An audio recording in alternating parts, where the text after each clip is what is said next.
Beatrice Rangel es analista internacional, directora de AMLA Consulting Group, fue jefe de gabinete de Carlos Andrés Pérez II, es integrante del Consejo de Relaciones Exteriores de Estados Unidos y está trabajando también por la libertad de Venezuela. Por eso le pregunto, han pasado 2 meses, ¿qué se ha logrado en esta lucha por conseguir la democracia en el país? Bienvenida, Beatrice. Hay un millón de gracias, Napoleón, y aprovecho para saludar a tu nutrida y fiel audiencia por este medio. Yo quisiera empezar por decir que ninguna transición de una dictadura a una democracia es fácil o es rápida. Es un proceso muy lento porque hay intereses creados que hay que desmontar y ese proceso de desmontamiento o desmonte de todo el andamiaje de poder es un proceso lento. No es fácil, no es lineal. A veces hay que ir en zigzag, a veces hay que tomar atajo. Ahora bien, que tú me dices Venezuela. Yo creo que Venezuela, no solamente en los últimos 2 meses, sino si corres hacia atrás una década, tú ves que algo que ninguna otra sociedad en América Latina tiene, que es una sociedad civil organizada luchando por su democracia. Y así es como se construyen las repúblicas, con la gente del pueblo organizada, convencida que no hay otra forma mejor de vivir que la democracia luchando por ese sistema. Eso no era así antes. Solamente en la historia de Venezuela ha pasado en dos épocas. Cuando terminó la guerra de independencia, que la gente aspiraba a que se constituyera una república, vinieron los caudillos y le destruyeron ese sueño al pueblo venezolano. Después, la segunda vez en la historia de Venezuela es con Rómulo Betancourt, donde las clases medias de Venezuela se organizan en pos del proyecto democrático y en contra de la oligarquía que era la que venía manejando todos los conductos de poder dentro de Venezuela.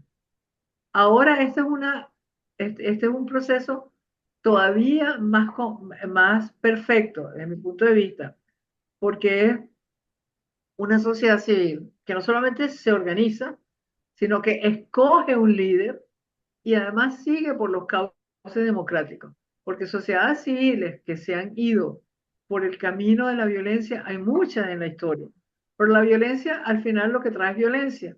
Y en el caso de Venezuela, tú tienes una sociedad civil que está construyendo instituciones democráticas. Y eso, de cara al futuro, va a ser muy importante. Simplemente yo no vea eso, pero yo sí sé que mis sobrinos y sus hijos van a ver eso y se van a sentir muy orgullosos porque ese va a ser el activo más importante de Venezuela. Ahora, en los últimos 2 meses, para completar, que es tu pregunta, ¿qué se ha logrado? Mira, se logró en primer lugar demostrarle al mundo que el pueblo de Venezuela es capaz de, bajo las condiciones más adversas, escoger un líder, es decir, ejercer su soberanía, que es la piedra angular de todo sistema democrático, porque tú tienes un conjunto de derechos políticos, el derecho a la libertad, el derecho a la expresión, el derecho a la asociación, el derecho a la propiedad privada.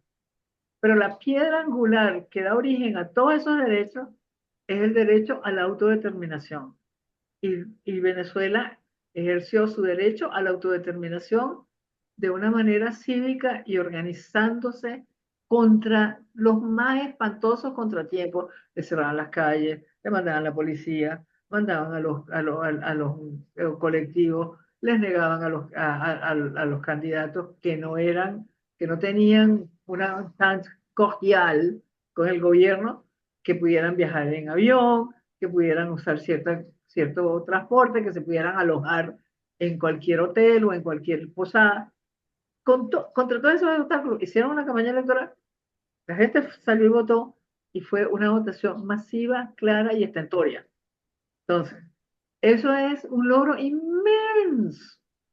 Después, no solamente no se logró eso, sino se demostró que estos señores que vienen administrando en el, vamos a decir, en la cúpula del régimen venezolano, tienen muchísimo tiempo practicando el fraude electoral. Y eso se descubrió. Entonces fue como el cuento aquel del niño, el emperador está desnudo, o el que un niño gritó, dijo, el emperador está desnudo. Bueno, ahí el mundo entero se dio cuenta de que el emperador en Venezuela estaba desnudo. Tercer tema que ha pasado importante. Virtualmente todos los parlamentos del mundo se han pronunciado reconociendo los resultados de las elecciones venezolanas que fueron posteados y colocados en la nube por la oposición. Es decir, los parlamentos, que son la representación política de los pueblos, han dicho, esa elección no solamente fue ganada por la oposición, sino que ese gobierno es ilegítimo. Y la ilegitimidad del gobierno empieza ya a pesar, y va a empezar a pesar más a partir de este próximo mes. ¿Por qué? Porque si tú eres un gobierno ilegítimo, vas a tener una cantidad de trabas para moverte en el mundo. Finalmente, las Naciones Unidas, que todo el mundo dice que es inútil, que no sé qué, es cierto que las Naciones Unidas no se mueve con salvo en el caso de los refugiados, de las catástrofes espantosas, y en algunos programas del UNICEF, que es la Agencia de las Naciones Unidas, que se encarga de la infancia y de administrar vacunas, de administrar medicinas a los niños y a los jóvenes en todas partes del mundo, salvo esas tres excepciones. Y yo, bueno, yo quería también la Unión Internacional de Telecomunicaciones, que es muy eficiente, pero que no es algo lo que esa agencia de las Naciones Unidas hace, no toca nuestra vida cotidiana de una manera tangible, aunque intangible sí, porque es gracias a esa agencia que tú tienes la facilidad de que operen satélites, que operen sistemas de comunicaciones de una manera fluida, porque ellos son los que ponen el marco para eso, lo administran y lo hacen divinamente bien. Entonces, es verdad que nació, pero la mayoría de los estados de Naciones Unidas se reunieron y dijeron, en Venezuela hubo una elección, hubo un resultado, ese resultado es válido y ese resultado es el que tenemos que respetar. Y por si fuera poco, además a la líder de ese movimiento se le acaba de dar el premio más importante, a mi modo de ver, en el área de los derechos humanos, más importante que el Premio Nobel de la Paz, que es el premio Václav Havel. Porque ese premio Václav Havel no se le da sino a las personas que no solamente han arriesgado su vida luchando por las libertades, sino que construyen instituciones. Entonces lo que está diciendo el jurado de ese premio en Venezuela, no solamente ha habido elecciones que han sido, sino que tienen un liderazgo que está construyendo instituciones. Y si los venezolanos no entendemos todos esos logros, francamente yo creo que estamos de manicomio. Yo creo que sí lo entienden. Lo que pasa es que evidentemente, porque no es un año, no son 2 meses, sino son 25 años y cada vez la situación empeoraba y empeoraba y empeoraba. Y vivir en Venezuela se convirtió para la enorme mayoría, no para el grupito del régimen, en una tragedia. Y todavía parece increíble que Venezuela esté en la situación que está siendo un país como era Venezuela. Sí, es cierto, pero es que el modelo de, vamos a ver, el modelo del régimen de Venezuela es de destruir todas las instituciones para mantener a la gente postrada, porque en la medida que la gente está postrada, depende de tu limosna. Y entonces tú con la limosna, pues la puedes obligar a hacer cosas, porque si esa limosna depende su supervivencia, con esa limosna tú puedes obligarla a hacer cosas que normalmente no haría. Entonces, Pero fíjate qué interesante, es verdad. Pero fíjate qué interesante, aparte de que desde aquella famosa manifestación con mis hijos no te metas al principio, cuando era una dictadura todavía y no una tiranía como es ahora, con Chávez Frías, ha estado todo el tiempo en la calle, e inclusive ya últimamente, ¿no? Eh, los empleados públicos iban por obligación a marchar a los autobuses y a estar en las reuniones los mitines del régimen, pero se iban, o sea, afirmaban que estaban allí y se iban o a comprar o a los mitines de la lucha democrática, y yo no la llamaría oposición, sino de los luchadores democráticos. Y por otro lado, muchos tenían la franela rojita, roja, rojita, y se la quitaban y salían una vez que firmaban. O sea, son cosas increíbles las que han pasado. Y hay mucha gente que rechaza inclusive, a pesar de que van a pasar trabajo y posiblemente hambre, las famosas cajas CLAP, que no solamente son malas, sino que además algo sirven, ¿no? Si tú tienes hambre. Pero es que lo que ha ocurrido es que con 8 millones de venezolanos fuera de Venezuela, mira, no hay creo que fueron de la Universidad de Indiana, alguien hizo una encuesta sobre cuántas familias en Venezuela estaban completas. Bueno, el 80% de las familias están incompletas, entendiendo una familia completa por papá, mamá, tíos y abuelos. No hay, el 80% de las familias venezolanas están incompletas. Entonces, esa gente que salió, primero y principal, que esta es otra de las cosas que nos tenemos que sentir orgullosos los venezolanos. El nivel educativo de los venezolanos es superior al de todos los migrantes que hay en el mundo, me atrevería yo a decir. ¿Por qué? Porque durante los 40 años de la democracia se invirtió muchísimo en educación. Yo fui secretaria general del Ministerio de Educación y te lo puedo decir con propiedad. Había tanto el sistema público como el sistema privado, que eran las escuelas católicas, las cuales se les daba un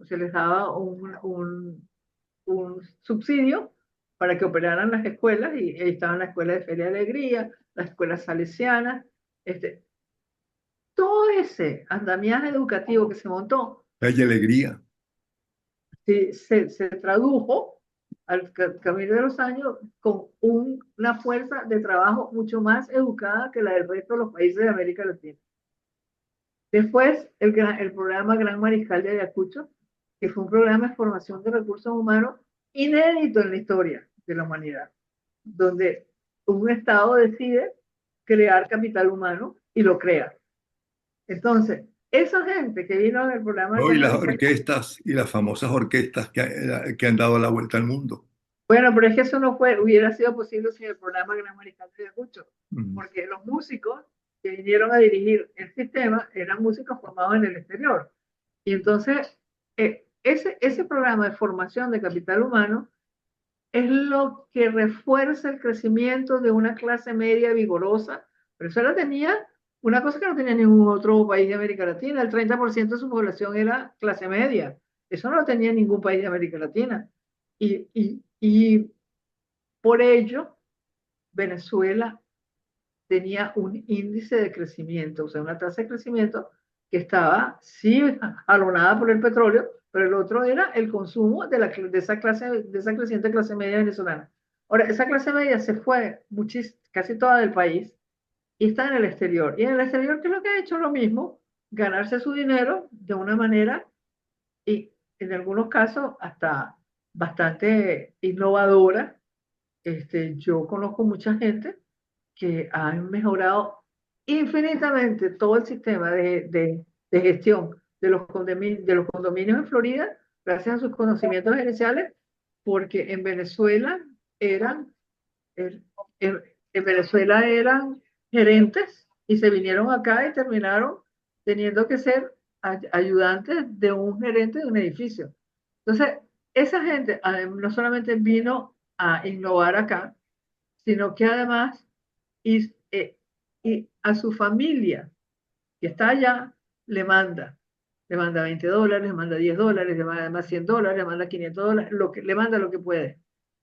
Y esas transferencias de dinero han hecho que los que se han quedado allá se liberen, porque con ese dinero comen, se transportan, eh, sobreviven y no necesitan la bolsa CLAP, no necesitan la humillación que significa la bolsa CLAP. Entonces, la diáspora venezolana está con sus remesas contribuyendo a la creación de una clase media libre en nuestro país. ¿Tú dirías que se puede hacer un paralelo entre la calidad de la inmigración para Estados Unidos y para América después de la Segunda Guerra Mundial, la inmigración europea y su calidad con la inmigración venezolana y antes de que uno de estos amargados diga, pero ahí está el Tren de Aragua, sí, también está la mafia siciliana y también está la mafia rusa. Siempre hay grupos, pero estamos hablando de la enorme mayoría de lo que significa los venezolanos y la inmigración venezolana. Bueno, claro, pero es que además, para los que digan que sí también está el Tren de Aragua, la respuesta es esa, tú la has dado. Pero es que todas las organizaciones del mundo, a partir de finales de los años 90 se globalizaron. Y las redes criminales no son una excepción. Las redes criminales también se han globalizado. Pero son la minoría. Tú no puedes decir que Italia es un país, es un régimen de la mafia. Tú Sí, no puedes ir a decir que Bulgaria son los capos de la mafia búlgara los que manejan ese país. Eso no es cierto. Son países donde hay crimen, pero el crimen es la minoría. Ah, bueno, el otro día, esto le puede dar un yello a Lula, pero el otro día yo vi un informe muy interesante donde dice que a Brasil hay que considerarlo como un narcoestado, porque la penetración del crimen organizado transnacional es tal a los niveles tanto del poder ejecutivo como legislativo como judicial que querían ponerlo en la categoría y esto no es a alguien que se le ocurrió esa idea, es ni más ni menos que una agencia de Naciones Unidas. sí. ¿No? Ahora, salud. Por otro lado, por otro lado, eh, el trabajo que ha intentado la tiranía para desmantelar y acabar con la lucha democrática le ha resultado pésimo. Le está resultando todo malísimo, uno detrás de otro, ¿no? Inclusive lo que han hecho con el Mundo González le ha resultado pésimo porque el Mundo González está mejor en Europa hablando con la Unión Europea, con presidente, con expresidente, que encerrado en su casa, porque al fin y al cabo es diplomático. No, y la líder se llama María Corina Machado, que ahí está luchando. Es decir, todas las cosas se está aislando por completo. Inclusive se está enfrentando a insultos con presidentes de cada vez con mayor número de presidentes latinoamericanos. Y no hablemos de lo que pasó con España y la insultada que le hicieron al gobierno español o al reinado español o como se llame. ¿Qué piensas tú de eso? Mira, yo pienso varias cosas. Uno, eh, es evidente que este régimen ha perdido contacto con la realidad. O sea, ellos están metidos en una burbuja y moviéndose en una realidad que ya no existe. Porque si no, hubieran, no hubieran tomado las decisiones que tomaron, porque todas las decisiones que han tomado es para fortalecer al campo opositor. Primera decisión, cuando deciden, cuando deciden, y no ahora, sino hace varios años, prohibirle a la señora María Corina Machado que pueda abordar aviones y visitar libremente el país abordando aviones. ¿Qué pasó? Claro, como los tipos no son políticos, sino son criminales, si se hubieran leído, por ejemplo, los libros de biografías de Betancourt, se hubieran enterado que Betancourt decía que él no le gustaba viajar por avión, sino le gustaba viajar por carro, porque entonces se paraba en los pueblitos, hablaba con la gente y hablando con la gente, él se enteraba de cómo iba el país.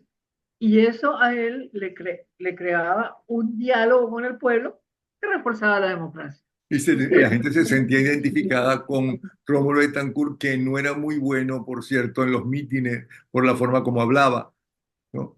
Pero ahí estaba él, se convirtió en un líder.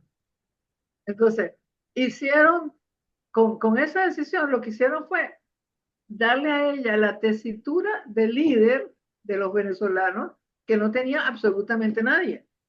Porque la única que a lo largo de todos estos años ha hablado con el pueblo directamente es ella. Primer disparate. Segundo disparate.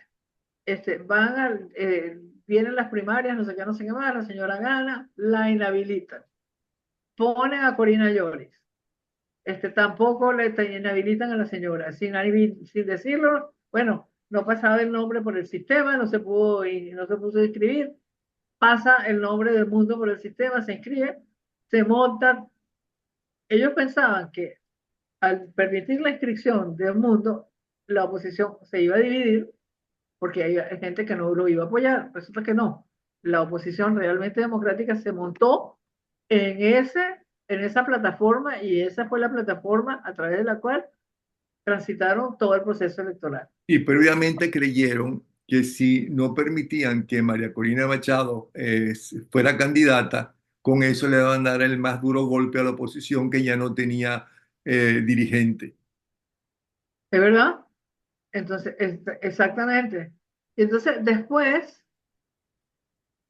empiezan a correr la voz, los aparatos de inteligencia, de que van a apresar y entonces al mundo González y sacan las decisiones tanto del fiscal como de la corte, donde lo llaman a que él se presente como responsable de algo, de un crimen que él no ha cometido, porque el señor lo que hizo fue participar en unas elecciones y lo eligieron como presidente. Entonces, ante eso, forzan la salida de Mundo González fuera del país, que era lo que menos les convenía, porque al haber existido en la nube las copias de las actas y el mundo entero viéndolas, lo peor que podían ellos hacer era aceptar, era forzar la salida del señor, la cosa que la forzaron. El pleito con España, ¿qué es lo que ha pasado? Después entonces se pelean con España, se han peleado con Petro también,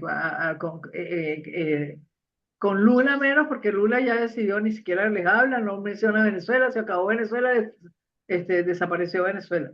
Pero eso es lo único que los ha llevado, esos errores, es a incrementar la fuerza de la oposición y a debilitarlos a ellos. Entonces, yo nada más espero que sigan tomando esas decisiones, porque con esas decisiones, entonces prontamente no tendremos que hacer nada, ellos mismos van a colapsar.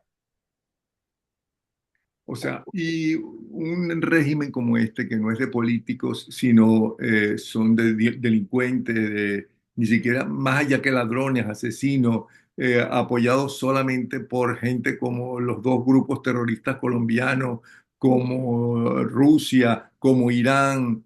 Supongo que ahora será Hezbollah también, ya que Maduro se declaró hijo ilustre de Hezbollah. ¿Qué es lo que faltaba? No, eh, ¿qué va a pasar? Mira, yo lo que creo que va a pasar es que ese gobierno se está deshaciendo como un alcacelser en el agua y que los que pueden apreciar ese proceso de deterioro y aprovechar las oportunidades que ese proceso de deterioro abre son la gente que está en Venezuela y básicamente María Corina. Y yo sé que ella los va a saber explotar. Y en la medida que ella explote esas oportunidades, pues en algún momento saldremos esta gente, pero yo estoy convencida de que la cuenta regresiva, que puede ser larga, puede ser corta, ya empezó. Eso me gusta como título. Espérate, cuenta regresiva. Ya empezó. Ahora bien, veníamos de ser el país ejemplo de América Latina en democracia.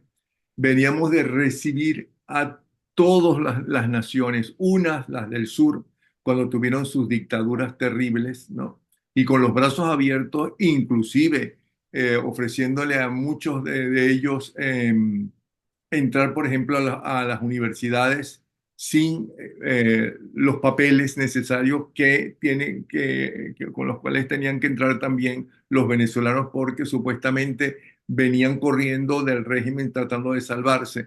Luego a Pero la mira, gente más es que humilde. yo soy testigo de eso, porque yo fui a reuniones del convenio Andrés Bello, que es un convenio que une los sectores educativos de todos los países del Grupo Andino con la explícita instrucción del Ministerio de Relaciones Exteriores de Venezuela de sacar adelante el convenio de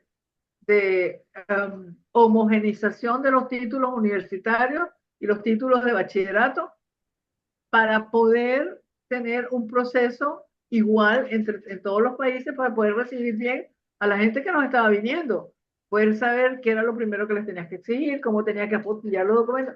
Eso lo hizo Venezuela Pero además respondiendo muy a una inteligentemente, porque con consigna. eso conseguían trabajo.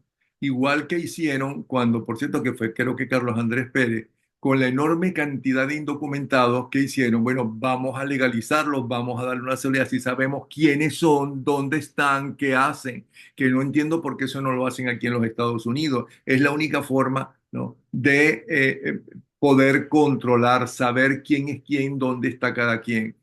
Por otro lado, iba a decir, por un lado, esa clase media que se vino, intelectual, sobre todo del sur, y toda esa gente humilde que vino de República Dominicana, de Colombia, de Perú, todos fueron maravillosamente recibidos y consiguieron trabajo porque había obras en la calle constantemente con todos los gobiernos, ¿no? Que eso sí yo lo veo aquí en los Estados Unidos, que hay muchas obras que hacen carreteras, ese tipo de cosas y pueden intervenir gente que no ha pasado ni por la universidad ni por un bachillerato, todo eso. Pero entonces, ¿cómo es la reacción? ¿Cómo sientes si pueden hacer más o si hace o lo que están haciendo está perfecto o le falta algo? El apoyo internacional y sobre todo de los países latinoamericanos con la lucha democrática en Venezuela. Pero mira, los países latinoamericanos en este momento están en una coyuntura bien difícil, la mayoría. ¿Por qué? Porque la economía mundial les está presentando unos retos que ellos no pensaban que los iban a tener nunca. Recuerda que América Latina es una región que ha crecido vendiendo eso que se llama commodities, que son commodities, productos agrícolas y pecuarios, que los ha colocado en el mundo a lo largo de diferentes etapas. Esto empezó en la colonia con el café y el cacao y siguió con la caña de azúcar durante el proceso colonial y después, bueno, se extendió a todos otros rubros agrícolas y pecuarios. Entonces, ¿pero qué pasa ahora? Que tenemos competencia de África. O sea, los países africanos también están produciendo y la mano de obra en África cuesta muchísimo más barata que en América Latina. Entonces, un quintal de arroz producido en África es mucho más barato que un quintal de arroz producido en América Latina.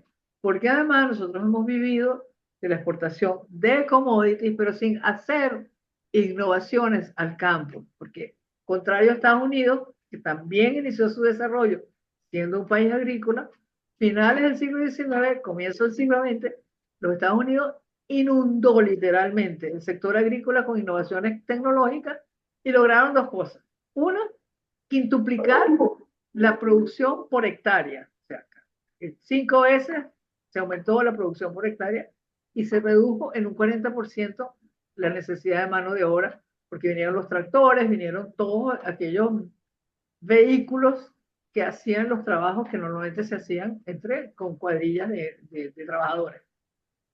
Eso no lo hemos hecho en América Latina, inundar al sector agrícola con, con innovaciones tecnológicas. Esto no lo hemos hecho jamás y entonces ya estamos empezando a tener ciertos problemas con que si llega el agua, que no llega, porque la otra cosa que tampoco hemos hecho es infraestructura. Entonces, ok, muy bien, los argentinos tienen la mejor soya del mundo, pero tienen un solo puerto por donde sacarla y cuando viene la producción de soya, entonces la cola inmensa de barcos tratando de atracar en el único puerto que tiene Argentina. Y lo mismo pasa con Brasil. A mí me da muchísima risa cuando los brasileños dicen, es que queremos ser la quinta economía del mundo. Con esa infraestructura que ellos tienen, no puede ser, no la quinta, no van a poder ser ni la sexta ni la séptima, porque la infraestructura es fundamental. Todos estos productos son perecederos, necesitan llegar rápido a los mercados y necesitan una garantía de transporte. O sea, toda lo que es la logística, desde que tú lo metes en una caja y llega al otro lado donde lo van a consumir, esa logística tiene que ser rápida, eficiente y de tiempo Ok, corto. todo eso es verdad, pero la pregunta es, ¿cómo ves el apoyo de Bueno, los pero países entonces como están con latinoamericanos? ese problema, que el desarrollo no les termina de arrancar, entonces no quieren ver otros problemas de índole político. Muchos de los jefes de Estado de América Latina no es que simpaticen.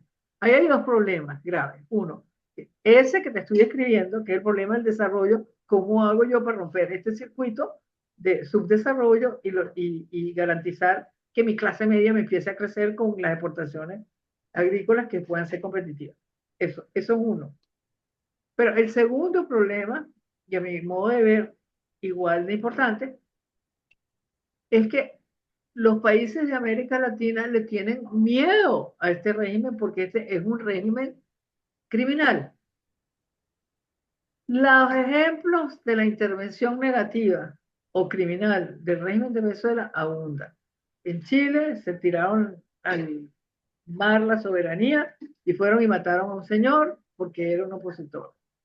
En Colombia, hace nada más que 3 semanas, soltaron a la gente de una de las guerrillas más ELN, las del ELN, para que les volaran los oleoductos, para que no les llegara gasolina a las ciudades, para paralizar las ciudades de Colombia. ¿Por qué? Porque Maduro estaba muy molesto con el informe que rindió la misión de observación electoral de Colombia, que estaba constituida por profesionales de la observación electoral. ¿Y qué fue lo que dijeron? Dijeron exactamente lo mismo que ha dicho las Naciones Unidas, el Centro Carter y toda transparencia electoral. La misión de observación electoral de Colombia dijo exactamente lo mismo. Y Maduro esperaba que la misión de observación electoral dijera que le había ganado. Y como hacía eso, y ese informe fue para el Congreso, y el Congreso de Colombia dijo, bueno, el que ganó fue el señor Edmundo González, estaba muy molesto y le demostró a Petro, mira, tú te sales de la línea y esto va a tener consecuencias. Entonces, hay países que te dicen, jefes de Estado que te dicen, mira, a mí me eligieron presidente de tal país, a mí no me eligieron presidente de América Latina, y yo con, con, con esos hásteres no me quiero enfrentar porque no quiero que me vengan a desordenar mi casa. Entonces, esas son las dificultades que tienen. Los europeos tienen ahorita un reto muy grande con el rollo este de la guerra en Ucrania. Y ahora, para colmo, también se activó el problema en el Medio Oriente, que eso aumenta los ríos de inmigración hacia Europa. Entonces, hay que entender que el momento geopolítico, y Estados Unidos está en elecciones. Antes de que pasen las elecciones no va a pasar absolutamente nada. No van a ser, Estados Unidos está como eso de housekeeping, o sea, de mantener las cosas esenciales, pero no se va a meter en ninguna aventura, ni se va a meter en ninguna política quinta que pueda causar cualquier tipo de reacción y que incida sobre el proceso electoral. Entonces, tienes a Estados Unidos paralizados con un proceso interno. Tienes a los presidentes de América Latina con el reto del desarrollo y además que le tienen miedo a los ampones de Venezuela. Y tienes a los europeos con un reto muy grande con el tema de Ucrania y problemas de desarrollo, porque Europa está estancada. Entonces, ese momento político es difícil. Sin embargo, no es imposible, yo no creo que se va a mantener por mucho tiempo, porque como ya lo dijo Václav Havel, que Václav Havel hace nada dijo, miren, si no se toman unas decisiones fuertes sobre Venezuela, ese país va a terminar contaminando el continente entero y no se va a salvar absolutamente nadie porque es una especie de cáncer que está contaminando el marco institucional de la mayoría de los países de América Latina. Bien interesante. O sea que en definitiva lo más inteligente es escuchar lo que dice nuestra líder María Corina Machado, nos guste o no, consideremos que ella es bella o fea, que ella es de clase media o rica o pobre, sino que ese es el líder y que hasta ahora la está haciendo, lo está haciendo mejor que nadie hasta ahora y hasta ahora ha triunfado. Sí, exactamente. Tenemos que seguir y apoyar las directrices que vengan de allá, nos gusten o no nos gusten. pero eso es lo que hay que hacer, para ver si por una vez en la vida los venezolanos somos disciplinados. Ok. Bueno, gracias Beatriz Rangel. Vuelvo a decir que es analista internacional, directora de AMLA Consulting Group, fue la jefe de gabinete de Carlos Andrés Pérez II, es integrante del Consejo de Relaciones Exteriores de Estados Unidos. Como siempre, un abrazo, ya sabes que te queremos mucho. Ok, Muchas gracias, Napoleón. Adiós. a ti, chao.